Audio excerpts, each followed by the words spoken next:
She was the woman everyone trusted with their children, their secrets, their prayers. But when the truth came out, it wasn't just one life she had destroyed, it was innocence itself. And what began as whispers ended in blood. At True Crime's altar, we don't tell these stories to sensationalize evil. We tell them because someone needs to. Because silence protects sin, but truth, no matter how painful, is the only path to justice. Subscribe, comment, and tell us where you're watching from. Because every betrayal has a cost, and every soul must answer to the truth. It was just after 6:40 p.m. on a humid Tuesday evening in Briar Glen, Georgia, when police were called to the corner of Ashgrove and Denby Lane. A domestic disturbance, two screaming neighbors, a possible child involved. By the time officers arrived, one person was already dead, and two more were on the verge of breaking down completely. What they discovered in that small, beige bungalow would leave a permanent scar not just on the families involved, but on the entire town. The victim was 38-year-old Gerard McKinley, a quiet man known for walking his dog every evening and always waving at the mailman. He was found in the backyard, lying face down near the patio table, a deep laceration across the back of his head and blood pooled beneath him. His wife, Kendra McKinley, stood nearby barefoot, her floral church dress streaked with red, her mouth trembling but her hands steady. A broken garden light lay near the body. In her right hand, she still clutched the stone base. Police separated her from the scene immediately. But it was what the responding officer saw next that turned this from a tragic accident into a nightmare. A young boy, barely 10 years old, stood trembling on the neighbor's porch, wrapped in a blanket, eyes empty, lips cracked from dehydration. He was not one of the McKinleys' two children. He was their neighbor's son. And when he whispered Kendra's name, not as Mrs. McKinley, but simply Kendra, the entire investigation turned on its head. This wasn't a simple domestic murder. This was something deeper, darker, more disturbing. To the people of Briar Glen, the McKinleys were an upright family. Gerard was a corrections officer at the county jail, stoic, structured, a man who didn't talk much but who never missed Sunday service. Kendra was the heart of the community. 35, elegant, confident, the type of woman who volunteered for every school fundraiser, taught summer Bible camp, and kept a spotless home. Their two daughters, ages 8 and 11, attended Willow Creek Elementary just down the street, same as the neighbor's boy, Tristan Mercer. The Mercers lived 2 houses down. Hardworking, kind, lower income than the McKinleys, but always welcomed with a smile. Nobody thought it odd that Kendra often offered to babysit Tristan, especially when his parents both worked night shifts at the distribution warehouse. It wasn't until the school counselor filed a report 3 weeks before the murder that the first warning signs were officially documented. Tristan had begun withdrawing, drawing disturbing pictures, becoming possessive over Kendra's name. When asked about his home life, he hesitated. When asked about Mrs. McKinley, he cried. The counselor noted her concerns, spoke with both sets of parents separately, but nothing concrete emerged. Gerard insisted everything at home was fine. Kendra said Tristan was just sensitive. And Tristan's own mother, Yolanda, seemed torn between suspicion and denial. He's always been clingy with her, she said. But I thought maybe he saw her like a second mom. But he didn't. And neither did Kendra. What nobody outside that house knew was that Kendra had been cultivating something horrifying. Over the course of nearly a year, she had blurred the lines of trust, reshaped the boys' boundaries, and justified her behavior with a chilling internal logic. It started small. Sleepovers that weren't necessary. Extra snacks, longer bedtime stories, whispered secrets in the dark. Slowly, she began isolating Tristan emotionally, encouraging him to distrust his parents, to confide only in her, to believe that what they had was special. It was textbook grooming, but it was happening under the roof of a respected woman, a mother of 2, a devout Christian. When the wolf wears the skin of the shepherd, even the flock forgets what danger smells like. But innocence always knows. It trembles, it stares, and it waits for someone to speak. If you're enjoying this story, kindly do us a favor and subscribe to our channel. It is free and won't cost anything, but it means the world to us. We're just a small channel trying to grow. Thank you and back to the video. Gerard McKinley had always trusted his wife. Their marriage wasn't romantic anymore, but it was steady, predictable. He worked long shifts, missed dinners, but he believed in her. Until the night he came home early. A thunderstorm had knocked out the main hallway at the jail. He arrived 2 hours before Kendra expected. The living room lights were dim. The girls were asleep, and he heard giggling coming from the guest bedroom. He didn't act right away.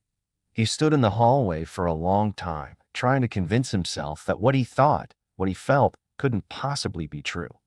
The boy was 10. His wife was a mother. It didn't make sense, but evil rarely does. The next morning, Gerard didn't go to work. He said he was sick. He followed Kendra around the house like a ghost. She noticed. That night, she confronted him.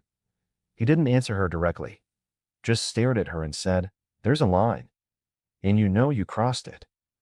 From that moment on, Kendra began unraveling. Not in public, of course. In front of others, she was still smiling, still serving lemonade at church. But behind closed doors, her control began to slip. Her daughters noticed first. She became erratic, short-tempered, insistent that they not talk to Tristan anymore. She even deleted their messages and threw out a birthday card he had made for her daughter. She was spiraling, and Gerard was watching. He started keeping notes, wrote down when Tristan visited, marked changes in Kendra's behavior. He called a private counselor, made an appointment for Tristan without telling anyone, but Kendra found out. She saw the calendar alert on his phone, and in that moment, she knew it was over. The lie she'd built, the secret she'd wrapped in church bulletins and casserole dishes, was about to be exposed. When shame is cornered, it often chooses destruction over confession. But there is no salvation at the end of a blood-stained lie. Only silence, sorrow, and a shattered child who never asked for any of it. The morning after she found the calendar alert, Kendra drove Tristan to school in silence. She didn't tell him what she'd seen. She only asked, gently, "Has anyone asked you questions lately? About us?" He didn't answer right away. Just stared out the window, small hands balled into fists in his lap. She reached across and touched his shoulder. "You can tell me. You always can." He looked up at her, and for the first time, didn't smile. That silence terrified her more than anything. Back at home, she called in sick to work. She sat at the dining room table for hours, flipping through her phone. The messages between her and Tristan had all been deleted, automatically cleared weeks ago. But there were drawings he'd given her. Letters. One said, "I love you like a real person." She burned it in the kitchen sink. She knew what was coming. Gerard hadn't spoken a word to her all morning. He left the house wearing the same shirt as the day before. No lunch, no goodbye kiss. But his eyes told her he wasn't just disgusted. He was preparing for something. By the weekend, Gerard had contacted the school counselor directly. He didn't give full details. He just asked for a meeting. Confidential. Off. Record. He brought one of the notes he'd found, a drawing from Tristan folded inside Kendra's old journal. The counselor, Ms. Latrice Noland, listened carefully. She didn't react with horror or outrage. She only asked one question. "Do you believe your wife is a danger to him?" Gerard said nothing, but his silence was enough. Ms. Noland filed a report with DFCS that afternoon. It was flagged as urgent. Because of Tristan's age, the school had legal responsibility to act swiftly. A social worker was assigned within 24 hours, but Kendra was faster. On Monday morning, before the counselor could even speak to Tristan, Kendra arrived at the school unannounced. She told the receptionist that she was checking him out for a doctor's appointment. They signed him out without question. No one thought twice. She was trusted. Familiar. The mother figure everyone admired. She drove him to a park 45 minutes outside of town. Remote. Quiet. The kind of place with only one road in and out. He played on the swings while she watched from a bench. Her hands trembled the whole time. He kept asking if something was wrong. She smiled and said, "We might have to take a break soon. Just for a little while. But I still love you." "Okay." He asked if he did something wrong. She said no, then burst into tears. They stayed there for 3 hours. When they returned, Tristan's mother was waiting in their driveway, flanked by a DFCS investigator and a school resource officer. That was the beginning of the end.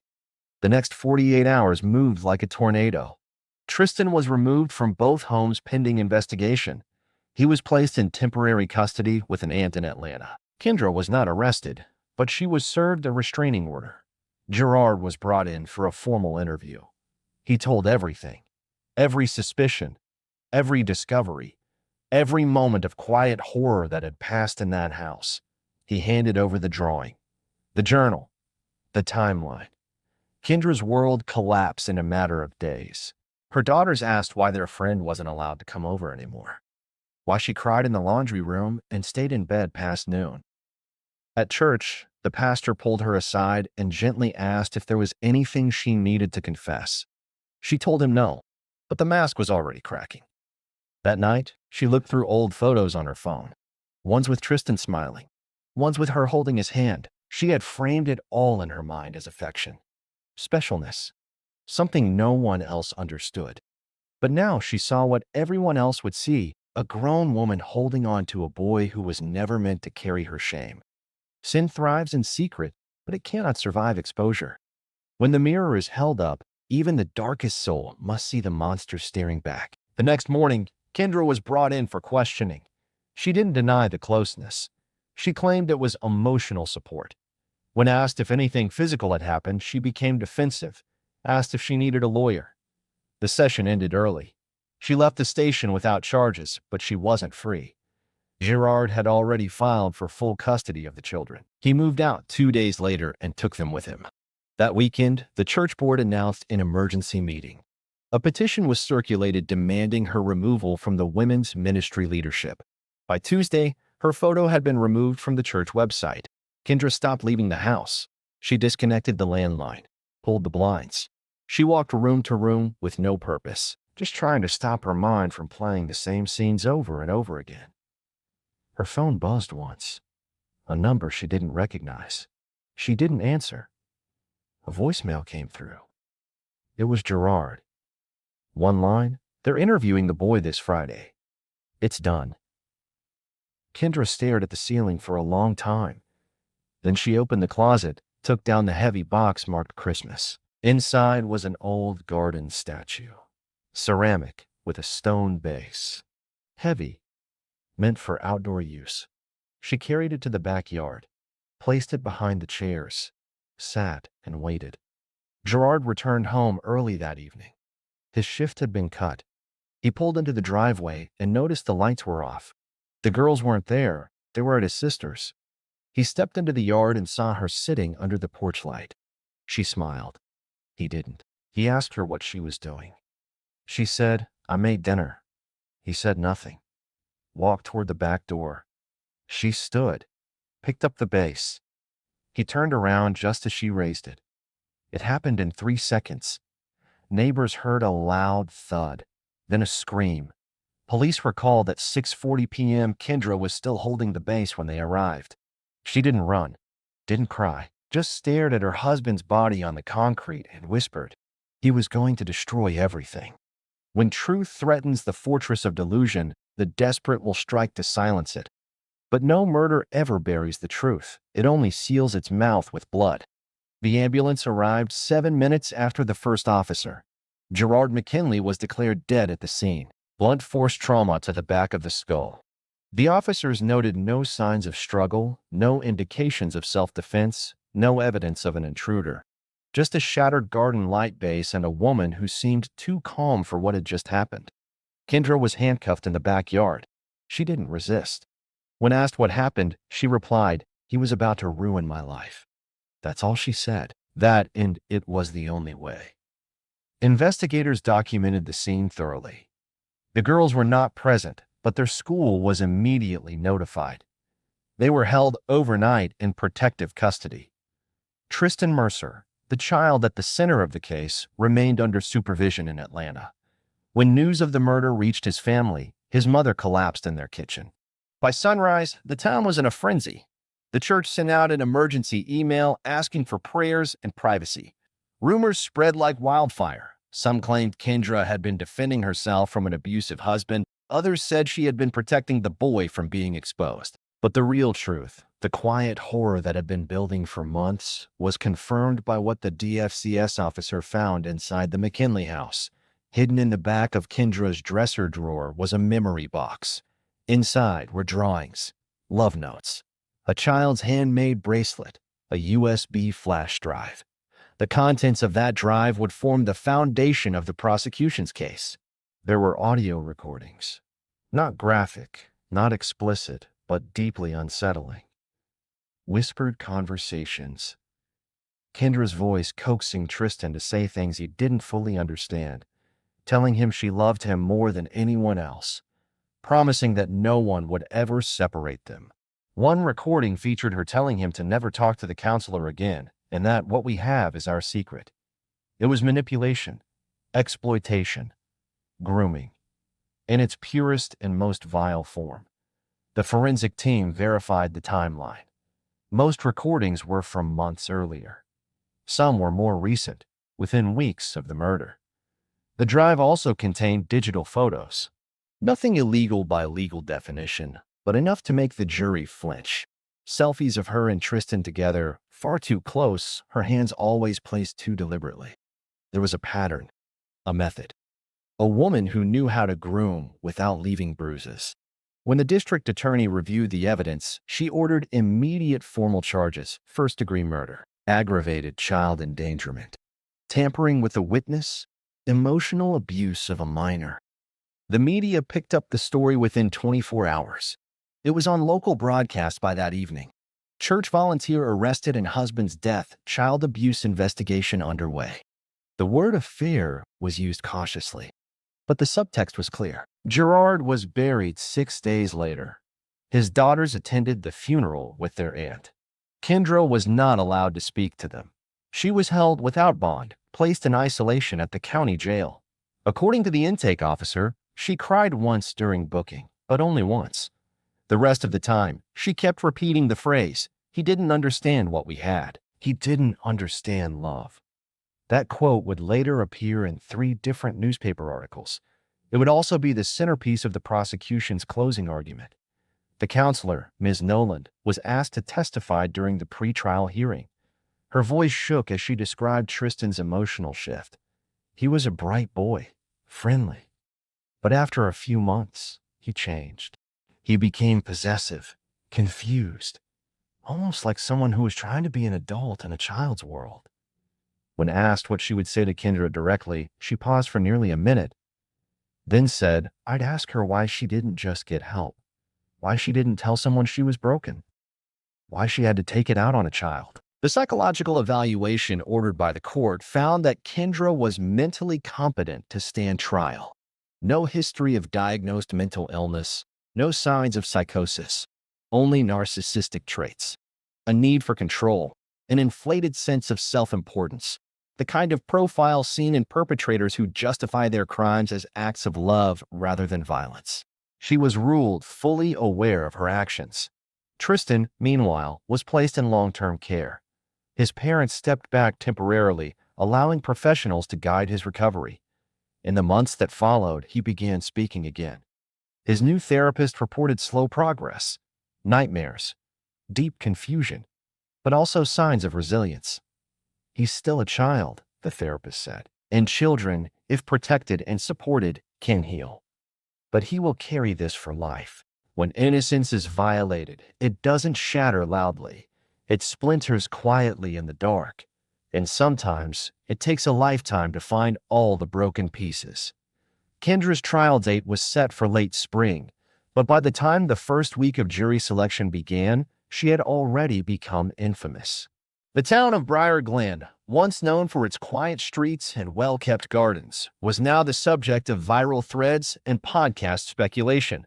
Commentators called it a modern-day cautionary tale, a case that forced communities to confront the possibility that not all predators hide in shadows. Some smile in sunlight, teach Sunday school, and bake banana bread for the neighborhood. Inside the jail, Kendra wrote a letter to the church. It was not an apology. It was a justification.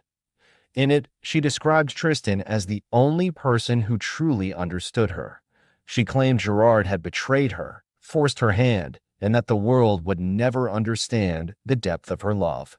The letter was never delivered. It was intercepted by her attorney, marked as inadmissible, and filed into evidence under sealed documents.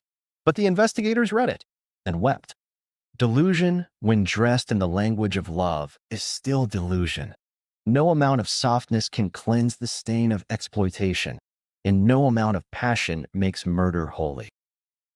The courtroom was silent when Kendra McKinley was brought in. She wore a pale gray suit provided by her attorney, her hair pulled back tightly, her eyes scanning the benches with no emotion. She didn't look for her daughters. She didn't look for Tristan. She only looked at the jury, as if the outcome could still be swayed by how they saw her. The prosecution presented the case with surgical precision. The audio files, the drawings, the timeline, the grooming pattern, the motive. They painted Kendra not as a woman broken by circumstance, but as a woman who constructed a world where she was always the victim, even while inflicting irreversible harm. The defense argued emotional trauma, abandonment, and denial. They brought in a psychologist who spoke of her unmet needs, her longing for control, the emptiness she filled through obsession. But it couldn't compete with the evidence. And it never answered the one question the jury kept circling back to: why a child? Why murder your husband? The neighbor, Yolanda Mercer, took the stand. Her voice cracked as she described how her son had once called Kendra his favorite person in the world. She explained how it felt to realize that someone she trusted had weaponized that love. "I thought she cared about him," she said. "I thought she was helping us." The room held its breath when Tristan's recorded interview was played. He didn't speak of physical acts. He didn't need to. His voice, soft, fractured, described moments that no child should understand. The secrecy, the guilt, the confusion, the ache of missing someone he still, in some way, loved. The contradiction that abuse always leaves behind. On the final day of trial, Kendra was asked if she wished to make a statement. She stood, looked at the judge, looked at the jury, and said, "I only ever wanted to be loved the way I loved him. That's all I have to say." There was no apology, no remorse, just justification cloaked in delusion. The jury deliberated for less than 8 hours. The verdict: guilty on all counts. First-degree murder, life in prison without the possibility of parole. As the sentence was read aloud, Kendra closed her eyes and smiled. She was transferred to Red Rock Women's Facility 2 days later. No visitors, no media interviews. She declined therapy, declined spiritual counseling, declined every outreach attempt from former church members who wanted to pray with her. Her daughters were placed under the guardianship of Gerard's sister.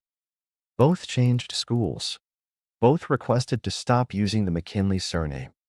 The youngest, when asked what she remembered about her mother, said only, "She cried a lot, but she never said sorry." Tristan's journey to healing was long. Still is. His new therapist reported progress in the year that followed. He started drawing again, started playing baseball, started talking to other kids without flinching. But trust doesn't return easily to a child whose first betrayal came wrapped in affection. He asked once if Kendra was dead. His mother said no. He said, "She feels like she is." Some wounds do not bleed. They whisper. They echo. They root themselves in the softest parts of a soul and grow there like weeds. And no sentence, no matter how just, can make that garden clean again. Briar Glen still doesn't speak of the case openly. The church never held a public statement. Kendra's name was scrubbed from rosters, photos, newsletters. The house on Denby Lane was sold. The new owners repainted everything, tore out the garden, removed the back patio where Gerard died. But no matter how much paint or prayer covers the surface, the shadow remains. The neighbors remember. The counselor remembers. And Tristan, whether he says it aloud or not, carries the memory every time someone says, "You're so mature for your age."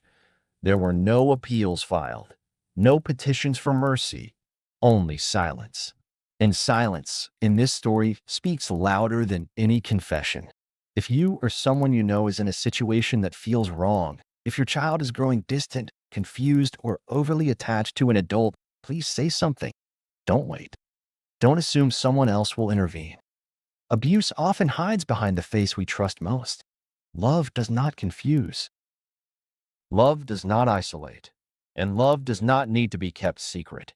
There is no such thing as a crime born of love, only of selfishness masked as affection. And the longer it hides, the deeper it poisons. What are your thoughts on this heartbreaking case?